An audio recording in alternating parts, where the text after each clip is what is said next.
श्री गणेशाय नमः। ओम गणानां त्वा गणपतिगुं हवामहे प्रियाणां त्वा प्रियपतिगुं हवामहे निधीनां त्वा निधिपतिगुं हवामहे व्यसो मम आहमजाने गर्भधम् आत्वमजासि गर्भधम्। ओम श्रीमन्महागणाधिपतये नमः। वाणी हिरण्यगर्भाभ्यां नमः। शचीपुरन्दराभ्यां नमः। मातापितृचरणकमलेभ्यो नमः। इष्टदेवताभ्यो नमः। कुलदेवताभ्यो नमः।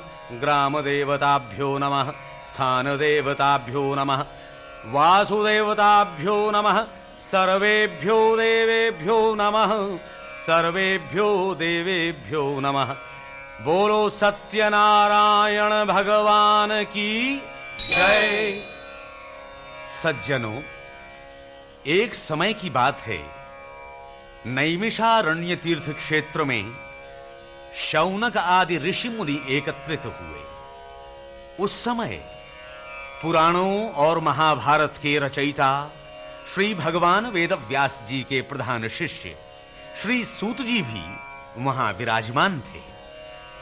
शौनक आदि ऋषियों ने दंडवत करने के उपरांत श्री सूत जी से पूछा, हे महामुने, व्रत अथवा तपस्या से कौन सा वांछित फल प्राप्त होता है, सो आप हमें समझा के कहने की कृपा करें। श्री सूत जी ने ऋषियों से कहा, हे महर्षियों, एक समय यही प्रश्न योगीराज नारद जी ने श्री लक्ष्मीपति विष्णु भगवान से पूछा था। वही कथा मैं आपके सन्मुख वर्णन करता हूं। एक समय की बात है, परोपकार की इच्छा से समस्त लोकों में घूमने वाले योगीराज नारद जी मृत्युलोक में गए। वहां उन्होंने अपने अपने पूर्व जन्मों के कर्मों के अनुसार सभी प्राणियों को अनेक दुख भोगते हुए देखा। ऐसा कौन सा उपाय है जिससे इन प्राणियों के समस्त क्लेश और दुख दूर हो जाएं? ऐसा सोचते हुए योगीराज विष्णुलोक में शंख चक्र गदा पद्म धारण करने वाले श्री विष्णु भगवान के पास पहुंचे और प्रार्थना की।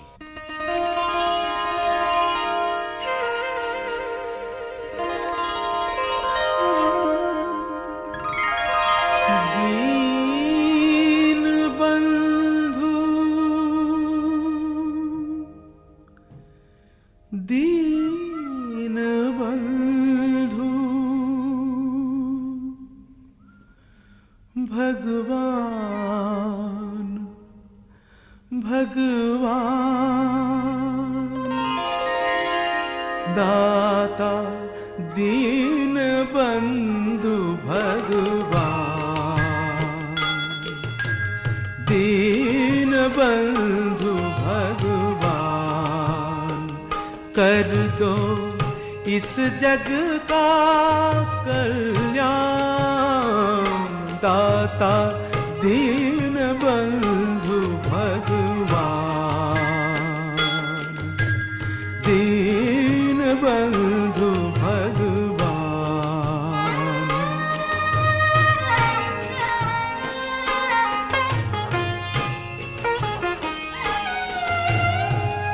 दुख में है धरती के वासी, इनकी पीर हरो अविनाशी, इनकी पीर हरो अविनाशी। मेटो दुख अज्ञान दाता दीन बंधु भगवान दीन बंधु भगवान।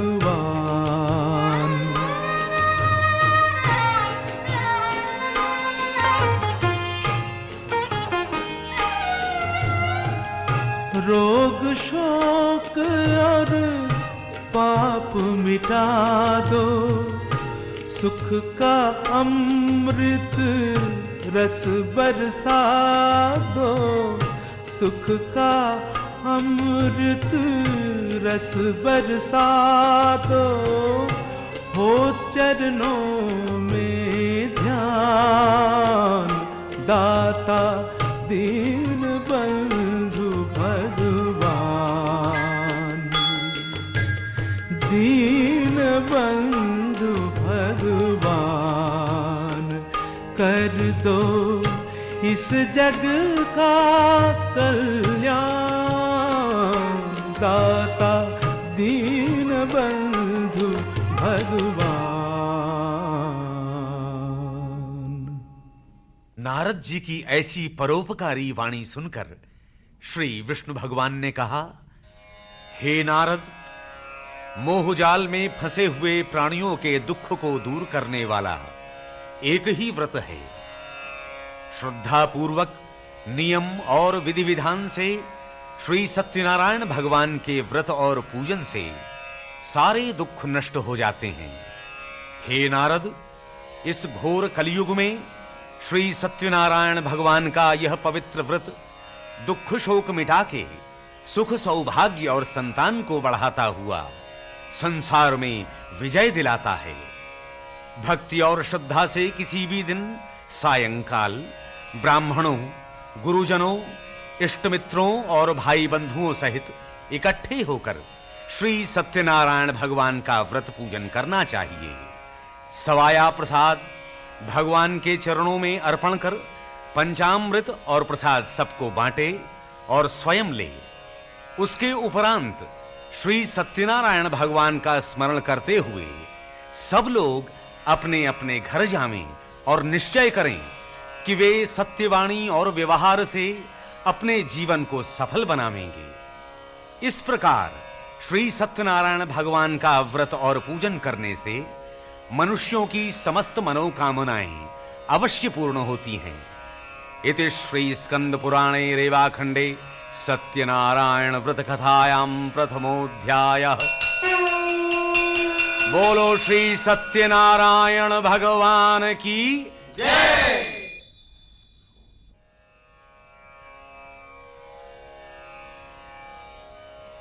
इस प्रकार श्री सत्यनारायण भगवान के व्रत विधान तथा महात्म्य को बताते हुए श्री सूत जी शौनकादि ऋषियों से बोले, इस व्रत को सबसे पहले जिसने किया उसकी कथा सुनाता हूं। हे ऋषियों, अत्यंत रमणीय काशी नगरी में शतानंद नाम का एक दरिद्र ब्राह्मण रहता था। भूख प्यास से व्याकुल होकर प्रतिदिन भिक्षा मांगकर अपने जीवन का निर्वाह करता था। एक दिन भगवान स्वयं बूढ़े का वेश धारण कर उसके पास आए और बोले, हे प्रिय, तुम अत्यंत दुखी होकर प्रतिदिन भिक्षा क्यों मांगते हो? बूढ़े ब्राह्मण की प्रेममयी वाणी सुनकर शतानंद ने कहा, हे द्विजोत्तम, मैं अत्यंत दरिद्र हूं, इसलिए भिक्षा के लिए भटकता हूं। यदि आप इस कष्ट से मुक्त होने का कोई उपाय जानते हो तो कृपा कर मुझे अवश्य बताइए। वृद्ध ब्राह्मण वेशधारी भगवान बोले, हे ब्राह्मण, इच्छित फल देने वाले, समस्त मनोकामनाओं को पूर्ण करने वाले श्री सत्यनारायण भगवान हैं। तुम उन्हीं का पूजन तथा सर्वश्रेष्ठ व्रत करो।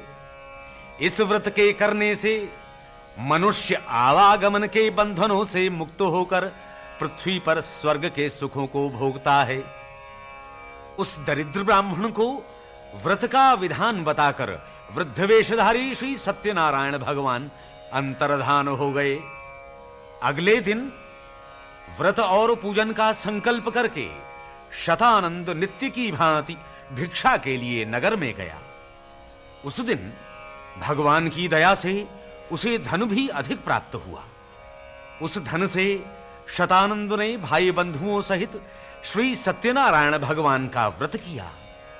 उस व्रत के करने से वह ब्राह्मण सभी दुखों से मुक्त तथा सभी संपत्तियों से युक्त हो गया।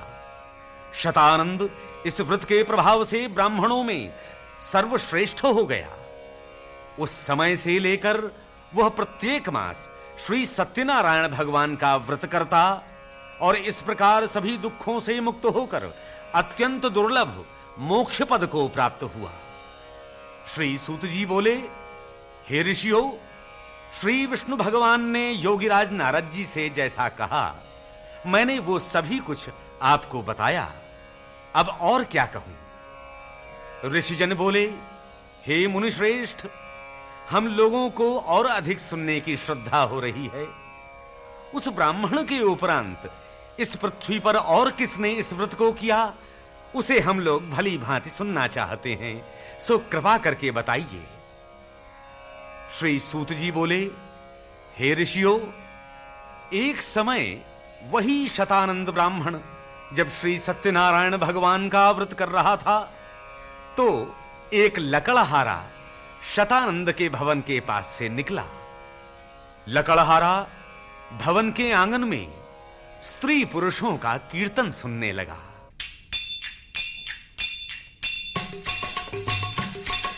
नारायण करुणामय शरणं, नारायण करुणामय शरणं, जय लक्ष्मीपति विष्णु शरणं, नारायण करुणामय शरणं, विपत्ति हमारी तुमने तारी, विपत्ति हमारी तुमने तारी, शोक मिटाए भव भयहारी, शोक मिटाए भव भयहारी, परम पिता परमेश्वर शरणं शरणं शरणं, नारायण करुणामय शरणं, जय लक्ष्मीपति विष्णु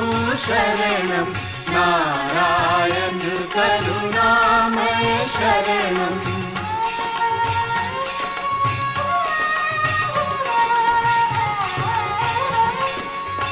संपत्ति पाई सब मन चाही, संपत्ति पाई सब मन चाही, भक्त जनों की लाज बचाई, भक्त जनों की लाज बचाई, दीन बंधु जगदीशं शरणं शरणं शरणं, नारायण करुणामय शरणं, जय लक्ष्मीपति विष्णु शरणं, नारायण करुणामय शरणं, जय जय जय जय जय जय जय जय जय परमेश्वर शरणं, जय जय जय परमेश्वर शरणं, जय जय जय लक्ष्मीपति शरणं,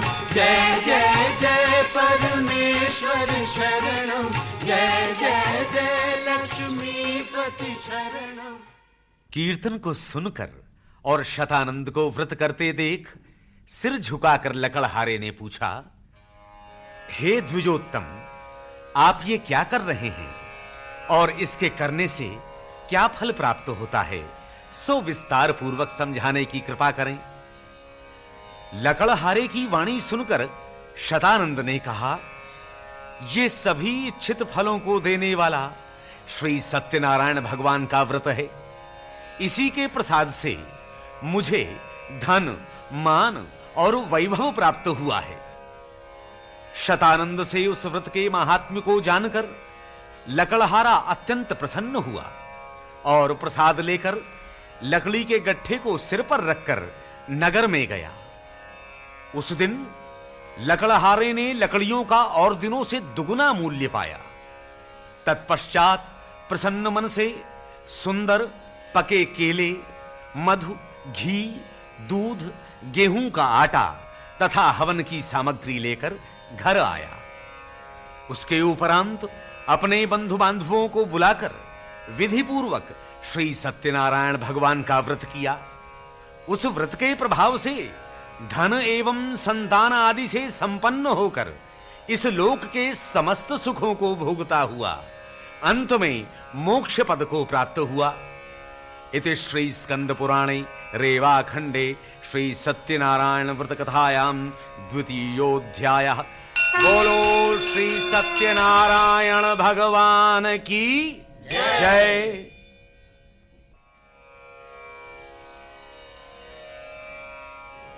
श्री सूत जी बोले, हे मुनिश्रेष्ठ, अब इसके आगे की कथा ध्यान लगाकर सुनिए। बहुत समय पहले की बात है। एक बहुत बड़ा इंद्रियजीत बुद्धिमान उल्कामुख नाम का राजा था। वह नित्य देव मंदिरों में दर्शन करके ब्राह्मणों और भिक्षुकों को दान देता था। उस राजा की प्रमुग्धा नाम की पत्नी पतिव्रता एवं कमल के समान सुंदर मुख वाली थी। उल्कामुख राजा ने सपत्नीक भद्रशीला नदी के किनारे श्री सत्यनारायण भगवान का व्रत प्रारंभ किया। उसी समय एक साहूकार व्यापार के लिए बहुत सा धन साथ में लेकर वहां पहुंचा। अपनी माल से भरी नाव को किनारे पर रोककर राजा के समीप पहुंचा और नम्रता पूर्वक पूछा, हे राजन, आप श्रद्धा भक्ति से क्या कर रहे हैं? यह सब आप मुझे बताने की कृपा करें। राजा ने कहा, हे साहूकार, हम पुत्र पौत्र की इच्छा से अपने कुटुंबियों सहित श्री सत्यनारायण भगवान का व्रत पूजन कर रहे हैं। राजा की वाणी सुनकर उत्सुक हृदय से साहूकार ने कहा, हे राजन, इस पवित्र व्रत का विधि विधान हमसे कहने की कृपा करें, क्योंकि हमारे भी संतति नहीं है। तब राजा बोले, हे साहूकार, तुम श्री सत्यनारायण भगवान का व्रत करो। इस व्रत के करने से तुम्हें संतति अवश्य प्राप्त होगी। इस प्रकार राजा के वचन सुनकर वह साहूकार घर लौटकर अपनी पत्नी से बोला, हे सुमुखी, मैंने संतान देने वाले व्रत को देखा है और हम संतान दाता श्री सत्यनारायण भगवान के व्रत को उस समय अवश्य करेंगे जब हमारे संतान होगी। ऐसा निश्चय कर व्यापार के हेतु साहूकार फिर वहीं पहुंच गया जहां उसकी नाव बंधी थी। श्री सत्यनारायण भगवान की कृपा से उस साहूकार की स्त्री लीलावती ने 10वें मास एक सुंदर कन्या को जन्म दिया। वह कन्या कलावती दिनों दिन शुक्ल पक्ष के चंद्रमा की भांति बढ़ने लगी। एक दिन अवसर पाकर लीलावती ने अपने पति साहूकार से कहा, प्रभु, अब आप श्री सत्यनारायण भगवान के व्रत को पूरा कीजिए। साहूकार बोला, हे प्रिय, इस समय व्यापार में तेजी के कारण मुझे तनिक भी अवकाश नहीं है। इस पुत्री के विवाह के समय व्रत करने में अधिक सुविधा होगी। इस प्रकार अपनी पत्नी को दिलासा देकर वह व्यापार करने दूसरे नगरों में चला गया। समय बीता और कलावती विवाह के योग्य हो गई। एक दिन साहूकार ने अपने बंधु बांधवों से सलाह करके नाई को आज्ञा दी कि वह शीघ्र ही कलावती कन्या के योग्य वर खोजे। साहूकार की आज्ञा पाकर नाई कांचन नगर में पहुंचा और एक सुंदर वैश्य पुत्र को देखकर विवाह की बात पक्की कर दी। गुणों से भरपूर सुंदर शरीर वाले उस वैश्य पुत्र को देखकर साहूकार ने विधि पूर्वक अपनी कन्या कलावती को उसे समर्पित कर दिया। दुर्भाग्यवश साहूकार श्री सत्यनारायण भगवान के उत्तम व्रत को करना भूल गया। साहूकार के झूठे संकल्प से श्री सत्यनारायण भगवान रुष्ट हो गए। कन्या के विवाह के उपरांत व्यापार में परम चतुर वह साहूकार अपने दामाद को साथ लेकर राजा चंद्रकेतु के नगर में व्यापार करने पहुंच गया। एक चोर राजा चंद्रकेतु के खजाने से धन चुराकर वहां आया। राजा के सिपाहियों को पीछा करते देख भय के कारण उस चोर ने धन साहूकार की नाव में डाल दिया और भाग गया। राजा के सिपाही साहूकार की नाव में धन देखकर उन दोनों को रस्सियों से बांधकर राजा के पास ले आए और बोले, हे प्रभु, आपके धन को चुराने वाले ये दोनों चोर आपके सामने उपस्थित हैं। राजा ने उन दोनों को कारागार में डलवा दिया और उनका जितना धन नाव में था उसका भी अपहरण कर दिया। श्री सत्यनारायण भगवान के श्राप के कारण साहूकार के घर में उसकी स्त्री और पुत्री की भी बुरी दशा हो गई। घर में जो धन संपत्ति थी चोरों ने चुरा ली। भूख प्यास से दुखी होकर वे मजूरी करने लगी और भिक्षा मांगने के लिए घर घर घूमने लगी। एक दिन भूख प्यास से व्याकुल कलावती एक ब्राह्मण के घर गई। वहां जाकर उसने श्री सत्यनारायण भगवान का व्रत पूजन देखा। श्री सत्यनारायण भगवान की कथा सुनकर प्रसाद पाकर बहुत रात बीते जब कलावती घर पहुंची तो लीलावती ने क्रोध से पूछा, हे पुत्री, इतनी रात बीतने तक तू कहां थी और अब तेरे मन में क्या है सो बता। कलावती शांत स्वर में बोली, मां, एक ब्राह्मण के घर मैंने ऐसा व्रत पूजन देखा जो सभी इच्छित पदार्थों को देने वाला है। कलावती के वचन सुनकर श्री सत्यनारायण भगवान के व्रत का स्मरण करके लीलावती ने व्रत करने का संकल्प किया और अपने बंधु बांधवों सहित व्रत को किया और प्रार्थना की,